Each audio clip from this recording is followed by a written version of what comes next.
जय माँ नंदा देवी। दोस्तों, कैसे हो आप लोग? आशा उम्मीद करते हैं कि आप लोग जहाँ भी होंगे तो स्वस्थ मस्त होंगे और मैं भी ठीक हूँ। और तो चलिए जी, करते हैं फिर से ब्लॉगिंग की शुरुआत। आज की ब्लॉगिंग की शुरुआत ना मेरी मॉर्निंग टाइम से हो रही है और आज मैं काफ़ी दिनों के बाद फिर से ब्लॉग शूट कर रही हूँ। चुनाव हारने के बाद ये मेरा पहला ब्लॉग है। सबसे पहले मैं अपने गांव के नवनिर्मित प्रधान, क्षेत्र पंचायत, वार्ड मेंबर जो भी बने हुए हैं उन सभी को मैं अपनी दिल की गहराई से कांग्रेचुलेसन, धन्यवाद देना चाहती हूँ।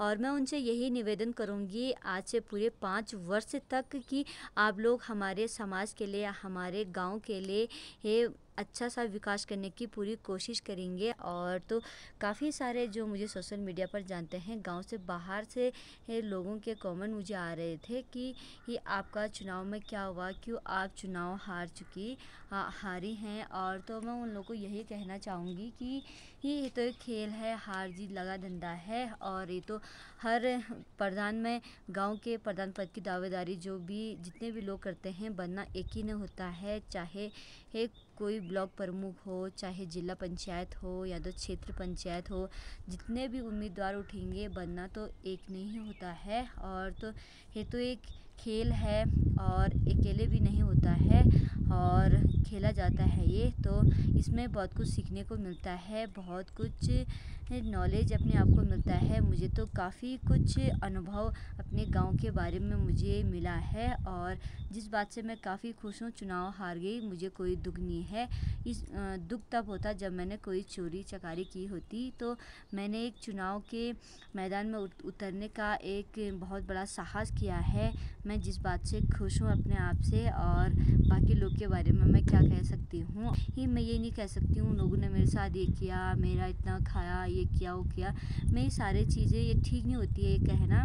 मैंने दिया ना दिया वो मेरे अंदर ही, मेरे गांव तक ही सीमित रहना चाहिए। और मेरे विपक्ष ने क्या किया और क्या उन्होंने खिलाया, क्या उन्होंने पिलाया, और ये भी अपने गांव तक ही सीमित रहना चाहिए। क्योंकि गांव की बातें ही ये गोपनीय बातें हैं, इसे बाहर कहना खुली तरीके से सही नहीं है। पर इतना कह सकती हूँ, कहीं ना कहीं मेरे से भी कमी हुई होगी ही, जो कि मैंने ये चुनाव में नहीं जीत पाई। जो मेरे विपक्षी थे वो भी इससे पहले हारे हुए ये उम्मीदवार थे। ये भी होता है कि ये एक बार हार गई है, 2 बार हार गई है, मतलब एक न एक बार तो इंसान को मौका देना बहुत ज़रूरी है।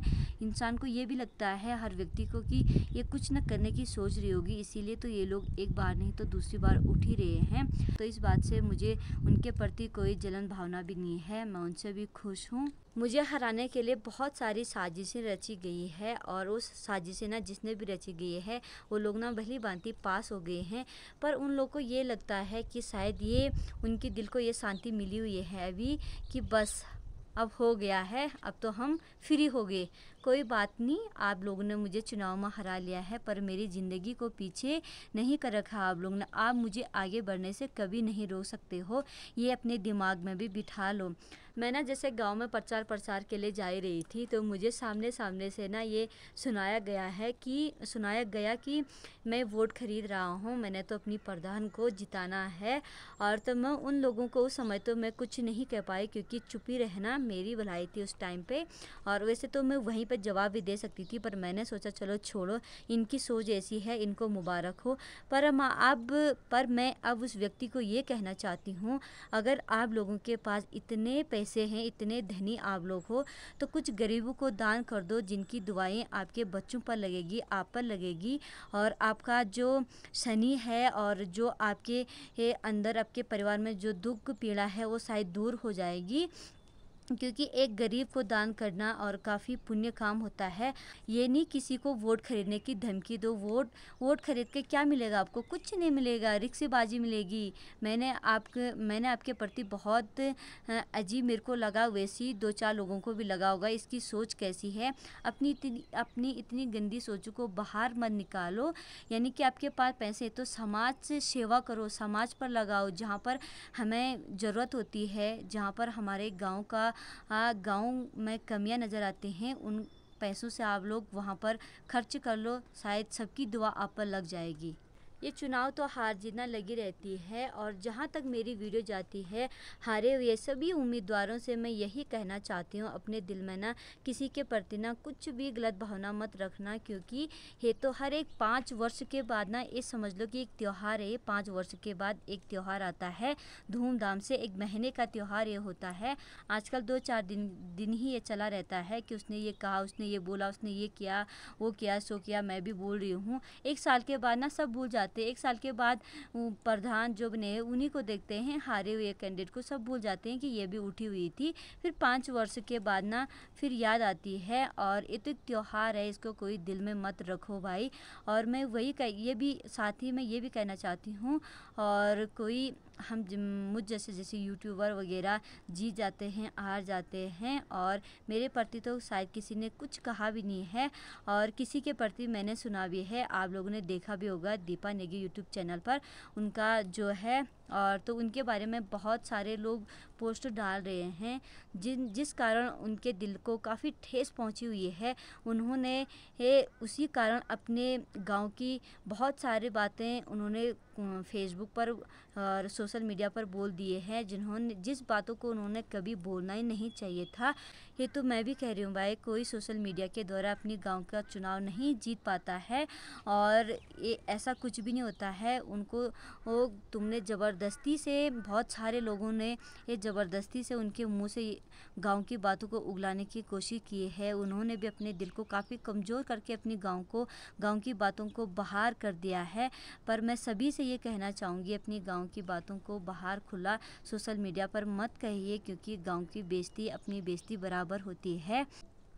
मैंने आज जितनी भी बातें कही हुई हैं, और मैंने सिर्फ वही बातें कही हैं जितना मैंने इस चुनाव के दौरान सीखा और सुना और समझा, जो मैंने खुद फील किया है, मैंने वही बातें आप लोग के सहमुख रखी हुई हैं। और मैं ये भी कहना चाहूँगी, किसी को बेफजूल ट्रोल करना भी सही नहीं है, किसी को दिल को ठेस मत पहुँचाओ। कोई बात नहीं, हौसला दे दो। जैसा झूठा हौसला, आज दीपा नेगी का कहना था कि जैसा झूठा हौसला तुमने पहले दिया था मेरे को जिताने का, वैसा ही हौसला अब भी दे दो, कोई बात नहीं होती है, कोई फ़र्क नहीं पड़ता है। और ऐसी चीज़ें तो होती रहती है। और मैं एक बात और कहना चाहती हूँ कि मैं हार तो ज़रूर गई हूँ, पर मैं अभी भी ही डटी हुई हूँ अपने फ़ैसलों पर। अपने जो कमज़ोरियाँ मैंने अपनी गाँव की, ये जो कमियाँ मैंने फ़ील कर रखी थी, उस पर अभी भी मैं खड़ी हूँ।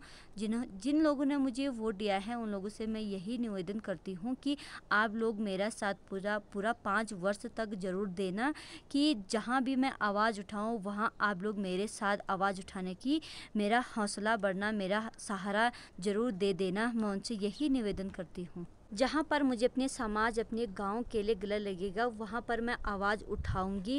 विपक्ष बन के पूरे 5 वर्ष तक मैं आवाज़ उठाने की पूरी कोशिश करूंगी, अपने गांव की भलाई के लिए, अपनी गांव के विकास के लिए।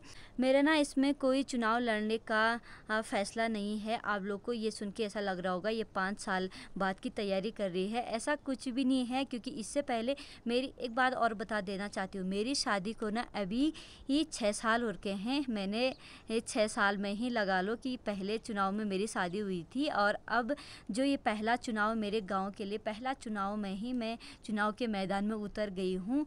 और कितना दुख सुख, कितनी चीज़ें मैंने झेली हुई हैं, वो मेरे को ही खुद पता है। और मैंने कभी सोचा नहीं था मैं ऐसा करूँगी। मैंने अचानक में प्लान बनाया, अचानक में ही ऐसा हो गया। फिर 5 साल के बाद कौन कहाँ क्या रहेगा, इस बात की कौन गारंटी ले लेता है। क्योंकि ये आज भली सभी को पता है कि आज चलता हुआ इंसान का कोई भरोसा नहीं है, कब ये अच्छा चलेगा, कब ये चले जाएगा। ये सारी बातें मैं इसलिए कह रही हूँ, जिन्होंने मुझे विश्वास से वोट दिया है, उनका भी वोट खराब नहीं जाना चाहिए। उनकी आवाज़ बन करके उनकी बातों को आगे पहुँचाने की मैं पूरी कोशिश करूँगी।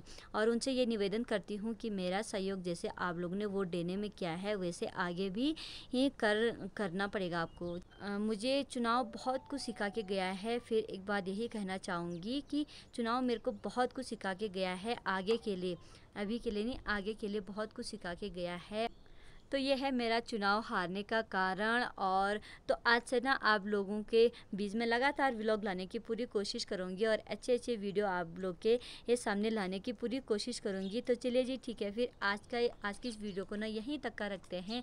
उम्मीद करती हूँ कि आप सभी लोगों को ना वीडियो पसंद आए हो। अगर वीडियो पसंद आती है ना तो प्लीज़ लाइक कमेंट शेयर ज़रूर करना। तो चलिए जी ठीक है, फिर कल मिलते हैं एक नए ब्लॉग के साथ। तब तक के लिए सब लोग अपना ख्याल रखना। Bye bye.